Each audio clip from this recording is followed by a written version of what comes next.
Hola, bienvenidos a mi canal. Yo soy Alberto Vargas. Qué bueno que nos encontramos nuevamente. Hoy es miércoles. Estamos a 4 de septiembre del año 2024. Ya casi es Navidad, porque después que entra septiembre ya todo lo que queda es Navidad. Y bueno, ha sido noticia que Maduro declaró que a partir del 1 de octubre en Venezuela inicia la Navidad. Le deseo suerte a los venezolanos. Muchos que creyeron que el 28 de julio terminaría pasando algo, no sé, pero no creo que este sea el año de la caída de el régimen maldito que por 25 años ha esclavizado ese país. Por eso creo que Venezuela, Cuba son ejemplos de países que debemos observar, donde el progreso, la prosperidad ha estado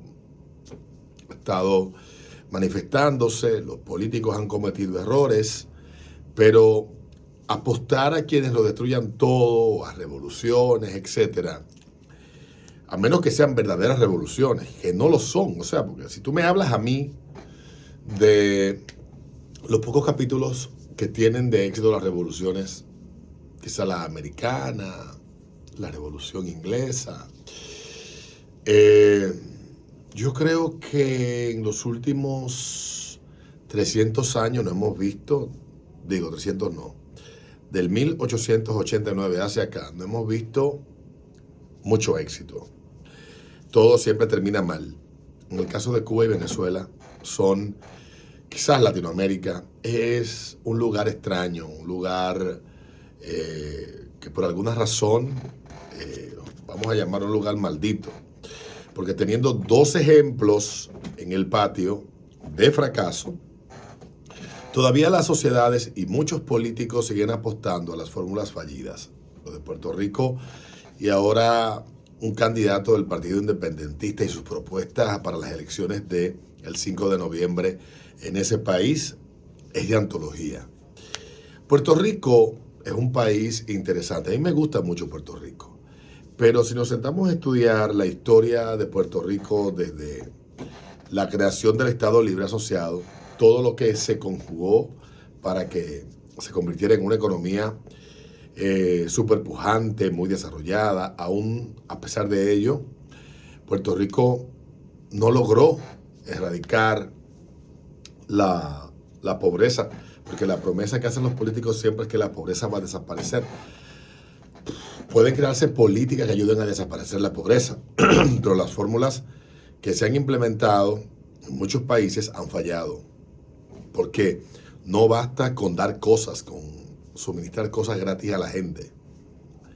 Al parecer hay que buscar otra fórmula, porque esa no ha funcionado lo suficientemente bien, aunque los defensores de los planes sociales, de la intervención estatal, de la vagancia, etcétera, te van a decir, sí, eso incide, eso en tal quintil, bla, bla, y te vienen con un lenguaje técnico que los que no hemos estudiado nada de esa mierda y utilizamos un poco el pragmatismo más que el tecnicismo y la teoría para poder entender los fenómenos sociales, nos resistimos a aceptar que fórmulas fallidas en 700 lugares sigan siendo el recurso para sacar a los países del hoyo. Entonces, volviendo al tema de Venezuela, lamentablemente, no me gusta ser pesimista, desearía que mañana mismo ese problema se quitara del medio y que los venezolanos pudieran tener otro rumbo, pero sería difícil que en los primeros 4 años pues Venezuela pueda lograr eso. Tendría que haber un compromiso no solamente de quienes le sucedan a quienes hoy esquilman y explotan el país, y no vislumbro esa actitud, vislumbro una actitud de guerra civil no me refiero en términos prácticos, sino como una especie de confrontación que volvería a llevar a Venezuela al punto que dio inicio a todo esto, de enfrentamiento, descrédito, escamoteo, etcétera. Terrible. Les deseo lo mejor, les deseo mucho mejor. Ayer la conversación digital rondó en torno a varios temas.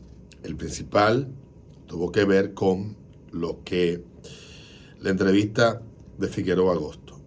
Si bien es cierto que tenemos las redes sociales llenas de gente que se ocupa de otros temas, las personas creen que los temas que se dan en el debate público obligatoriamente siempre son producto de un laboratorio comunicacional del gobierno para distraer la atención. Claro, el que no tiene contacto con esto evidentemente le da rienda suelta a su creatividad y se inventa cualquier mierda.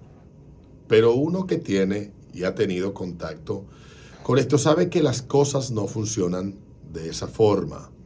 No es que el gobierno planifica un lunes con Santiago Matías una llamada a Figueroa Agosto para que la conversación de la semana, marcar la agenda del debate público y de la opinión pública de la semana, sea esa. Posiblemente coinciden muchas cosas. Pero en los tiempos que estamos viviendo, manipular el debate público resulta todavía mucho más complejo, aunque a mucha gente le resulte difícil aceptarlo y entenderlo. Ciertamente los gobiernos le pagan a gente muy inteligente para que con muchas herramientas puedan tener esa capacidad. Pero esto no es infalible. Esto no necesariamente vuelca la atención de la gente en la dirección que quiera el Estado, que la opinión colectiva se dirija, que la conversación pública se maneje. Y en el caso de Figueroa Agosto, ayer hablaba yo de lo interesante que era que volviéramos a escuchar de un personaje que teníamos 15 años que no sabíamos. Un personaje que tiene una relevancia histórica en el momento en el que pasa lo que sucede con él y que todavía estamos sin respuestas a muchas preguntas. Que él diga que va a escribir un libro, si es que lo escribe, porque así quedó de escribir su compañera sentimental Zobeida Félix, un libro que nunca terminó de escribir, quizá por recomendación de sus abogados, entendiendo de que ya había cumplido una condena, merecida o no, vivir una vida anónima. Zobeida anda en las redes, posiblemente tratando de recomponer su vida y que posiblemente también la tenga recompuesta y que ya esté tranquila y viviendo en paz, pero también un personaje que protagonizó un capítulo reciente de la historia criminal de la República Dominicana que generó mucha fascinación y mucha atención en el país. Entonces, yendo a Agosto y viendo el debate que se generó en mucha gente que se dedica a producir, a trabajar en medios, a la labor de periodismo, atacando duramente a esta plataforma y a su propietario por haber decidido hacerle una entrevista a Figueroa Agosto. Quizás hoy más que nunca somos, sin duda alguna, una sociedad con acceso a muchos medios que nos permitan ejercer en la dirección que querramos la labor de comunicar. Existen muchas herramientas, pero también hay mucha libertad. Pero esa libertad posiblemente quienes desean que los otros con la suya hagan lo que ellos desean, parece que no está muy garantizada. Leí ayer un montón de periodistas veteranos criticando esto. Y me extraña, porque si hay algo que tienen los periodistas es una conciencia, lo que se llama el sentido de la historia, sentido histórico.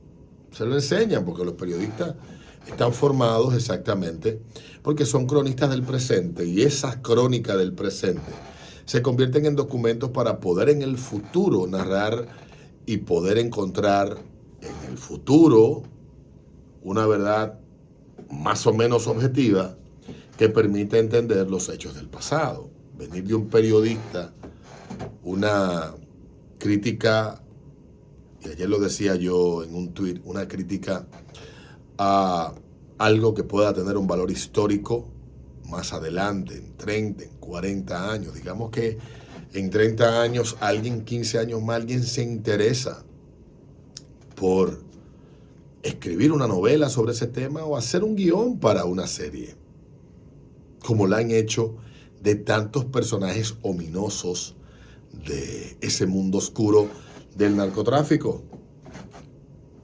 Y muchos de los guionistas que posiblemente fueron contemporáneos a los hechos de esos personajes tuvieron que valerse también de toda esa documentación. O sea, a mí me extraña, no estoy defendiendo el hecho. Yo creo que los periodistas también tienen la libertad, lo que se llama en su conciencia objetar a hacer algo que no va acorde a lo que ellos defienden. Por ejemplo, yo me he negado durante toda mi... Yo no hago publicidad a marcas de cigarrillo. Yo, Alberto Vargas, no lo hago. ¿Por qué?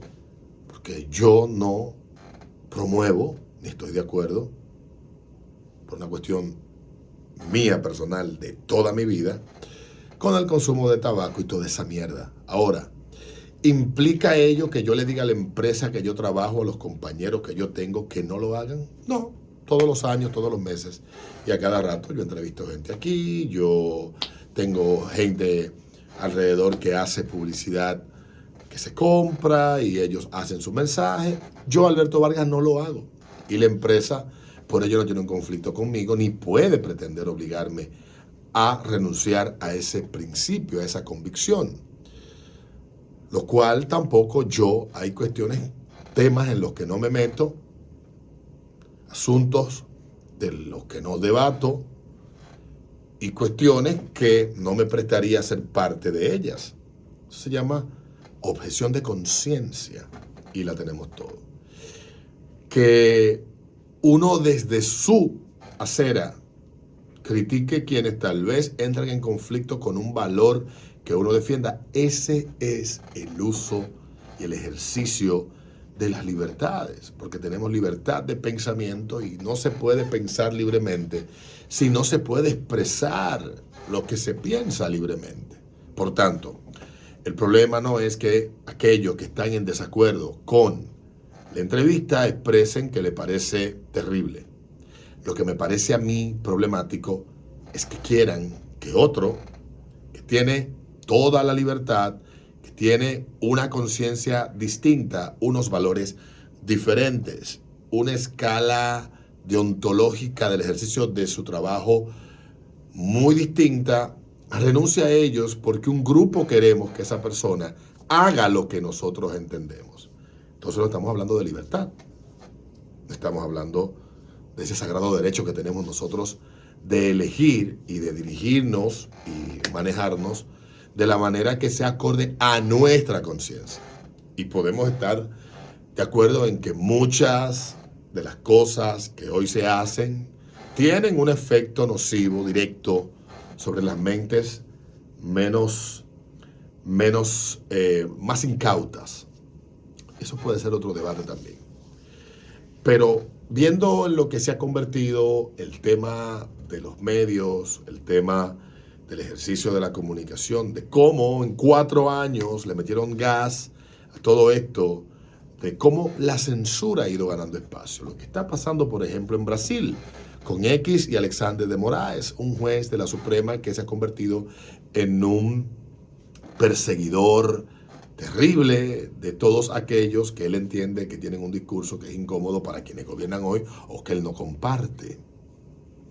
De cómo X está suspendida, de lo que pasó en la pandemia con varios temas y de cómo muchos vivimos eso, de cómo hay gente que se molesta porque tú hagas ejercicio de tu libertad para opinar lo que le dé la gana aunque yo le simpatice, pero dicen lo que le da la gana de ti y se dan la libertad de decirlo sin ningún tipo de complejo, lo cual yo respeto y defiendo.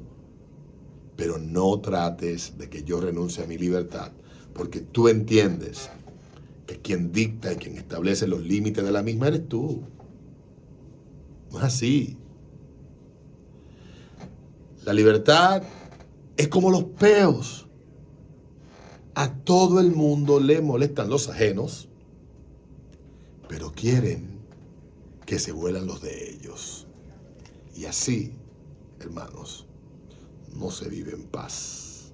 Nos vemos en un próximo video. A Santiago, que siga haciendo lo que le plazca. Total, si a usted no le gusta Santiago, Luigny, que el otro día lo querían quemar en la hoguera por entrevistar a una loca que decía que había rapado con el hijo, Luigny, etcétera. Es la conciencia que tiene que guiar tus decisiones. Y pudiéramos compartir una serie de valores que entendemos que tienen un impacto positivo en la sociedad. Y pudiéramos todos promoverlos y estar de acuerdo. Pero en lo que llega a cumplirse esa utopía, ese lugar que no existe, sigamos viviendo en la realidad de esta Etiopía. Etiopía. Bueno, al diablo con eso. Bye.